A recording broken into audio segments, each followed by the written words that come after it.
ఆ 2 సైడ్లు కాకుండా ఆ 2 సైడ్లు మనం స్టిచ్ చేసుకోవాలి.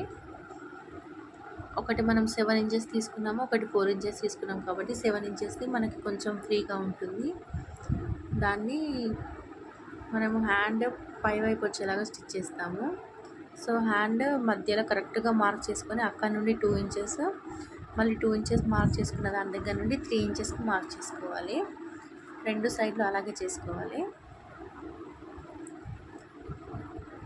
ఇలా కరెక్ట్గా మిడిల్ నుండి 2 ఇంచెస్, మళ్ళీ ఆ 2 ఇంచెస్ నుండి 3 ఇంచెస్ మార్క్ చేసుకోవాలి.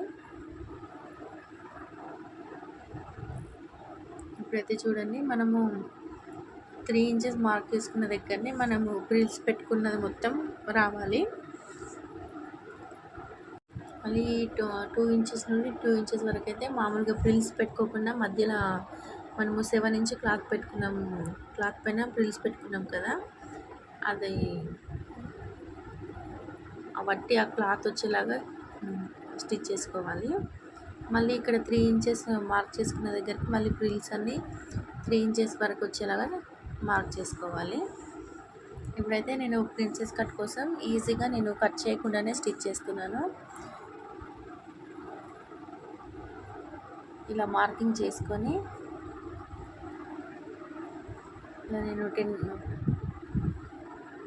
ఇలా మార్కింగ్ చేసుకొని స్టిచ్ చేసుకున్న తర్వాత ఇదైతే నేను కట్ చేస్తాను. అప్పుడే మనకి ఈజీగా అయిపోతుంది. మళ్ళీ వాటిని ప్రిన్సెస్ కట్ చేసి మనము పీసెస్ లాగా చేసి స్టిచ్ చేసి అతికించేసరికంటే చాలా టైం పడుతుంది. ఇలా అయితే ఈజీగా అయిపోతుంది. ఇలా డబల్ స్టిచ్ వేసుకున్నాను నేనైతే ఊడిపోకుండా.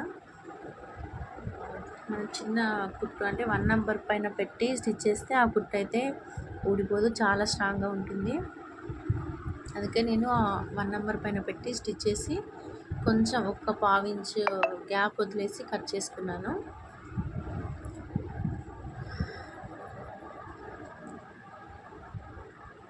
చూడండి, ఇలా